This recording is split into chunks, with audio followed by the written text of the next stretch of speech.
हम निवारण के प्रिवेंशन पे कुछ चीजों की बात करेंगे। पहली चीज तो हमेशा ये ध्यान रखें, जो मैंने पहले भी कहा, कि बच्चे का अब्यूज कहीं भी हो सकता है। वो परिवार हो सकता है, किसी संस्था या स्कूल में हो सकता है, या बाहर। तो हम ये तो कभी ना सोचे कि हर इसके लिए ये जगह सुरक्षित है। जैसे हमने पहले भी कहा, परिवार में तो सबसे ज्यादा होता है।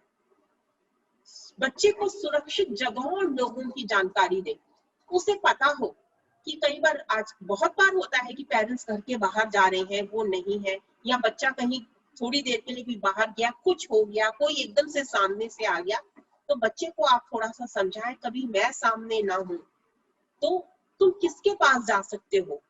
तुम दीदी है तुम्हारी घर में, या तुम्हारे घर में आपके पड़ोस में कोई बहुत अच्छे आपके, जो आपको, जिन पे आप बहुत विश्वास करते हैं, तुम इनके पास जा सकते हो, इनको बता सकते हो अगर तुम्हें कभी कोई परेशानी हो। ऐसी कोई जगहों की और लोगों की उन्हें जानकारी होना बहुत जरूरी है।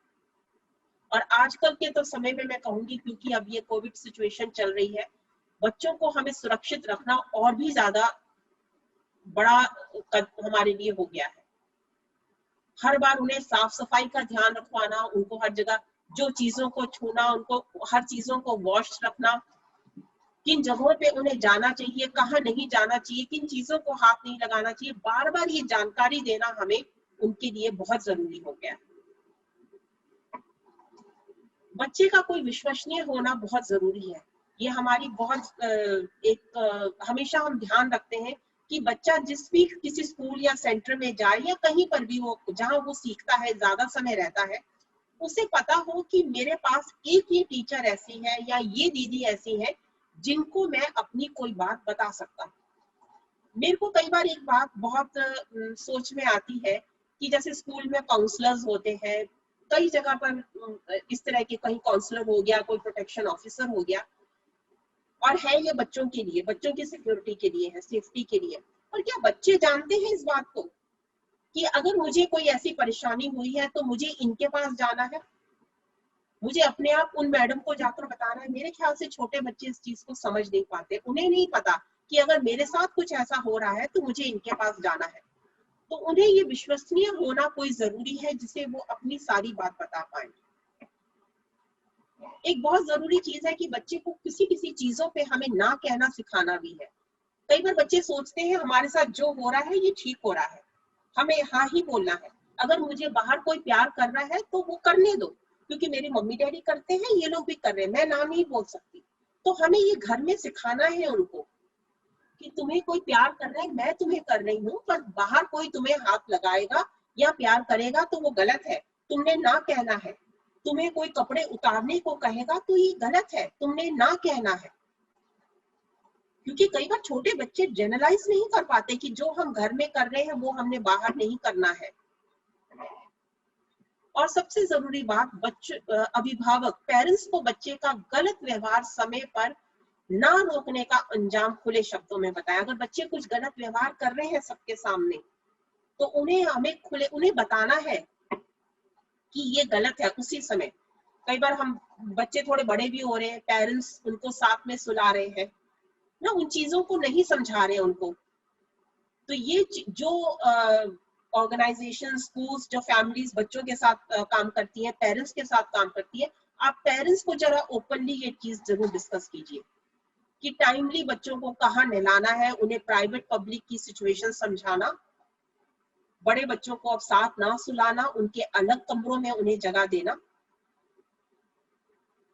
अनुचित छूना, कोई अगर बैड टच की बारे में बात बताना, ये उनको समझ होना बहुत जरूरी है। अपने बच्चे को प्यार और ध्यान दें, ये तो हम सब जानते हैं। सबसे जरूरी बात, गुस्से में जवाब ना दें, गुस्से की भाषा वो नहीं समझते। बच्चे पर विश्वास करें, अगर बच्चा आपको कुछ बता रहा है तो उस पर विश्वास करिए। कई बार हम लोग मजाक में टाल देते, नहीं नहीं नहीं, अरे वो अंकल ने तो ऐसा नहीं किया होगा, वो थोड़ी ना ऐसे कहते हैं, वो नहीं करते ऐसे, वो कह रहा बच्चा मैं नहीं जाना चाहता, पर हमें लगता है नहीं वो तो बहुत अच्छे हैं, वो तो तुम्हें बहुत प्यार करते हैं। तो बच्चे की बात पे विश्वास करना जरूरी है।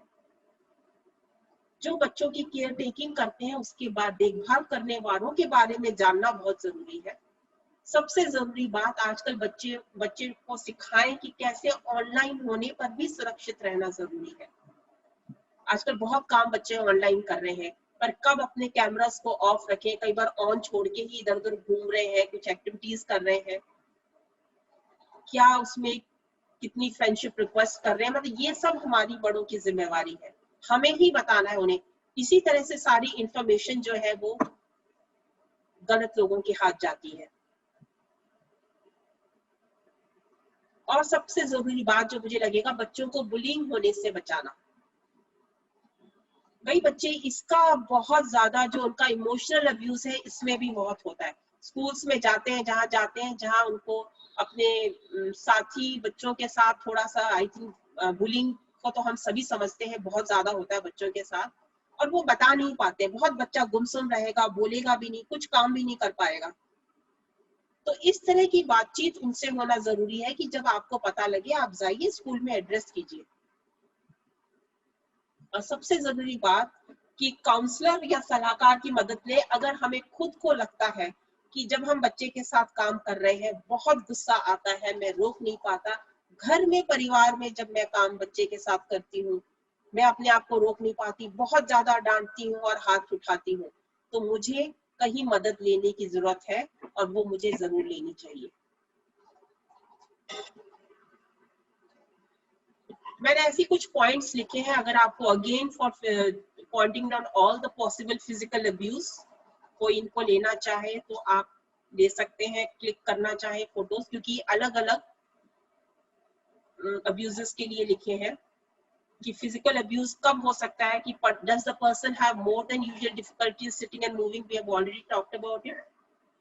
कभी अनएक्सप्लेन्ड ब्रूजेस होते हैं, फेडिंग ब्रूजेस होते हैं, और बच्चा कभी anxious going to a particular adult, एकदम से श्रिंक बैक हो जाता है किसी बड़े के आने पे, और कभी वो कम्युनिकेट करते हैं कि खुद ही उन्हें चोट लगी है तो, या किसी केयर गिवर के पास जाने में बहुत एंग्शियस होते हैं जब बहुत घबराते हैं।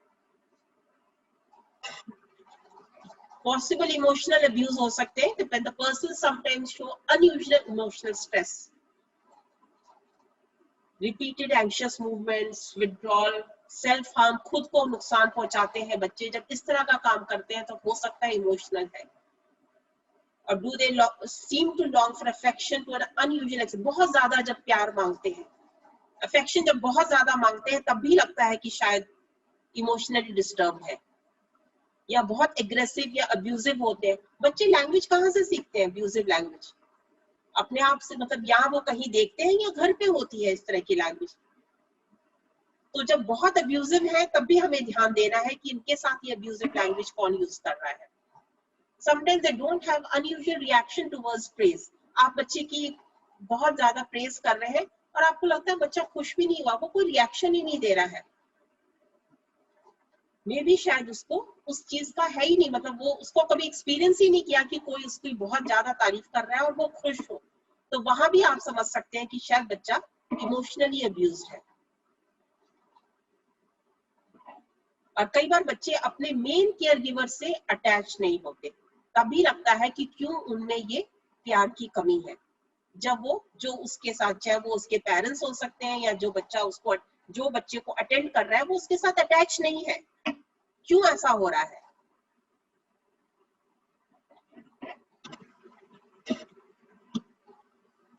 सेक्सुअल अब्यूज के पॉइंट जरूर आप देख लें, ये आपने ऑलरेडी पहले देखा है कि more than usually difficult in sitting and moving, do they show N unusual level of knowledge about sexual behaviour.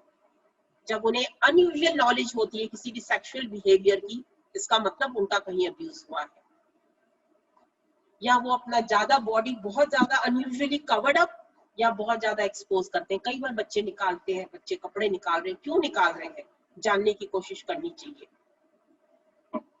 If they need help in toilet, do they have any abnormal discharge from the private area? अगर बच्चों में कभी discharge हो रहा है किसी भी तरह का प्राइवेट एरिया से, तो मेडिकल हेल्प जरूर लेनी चाहिए, पता करना चाहिए ऐसा क्यों हो रहा है।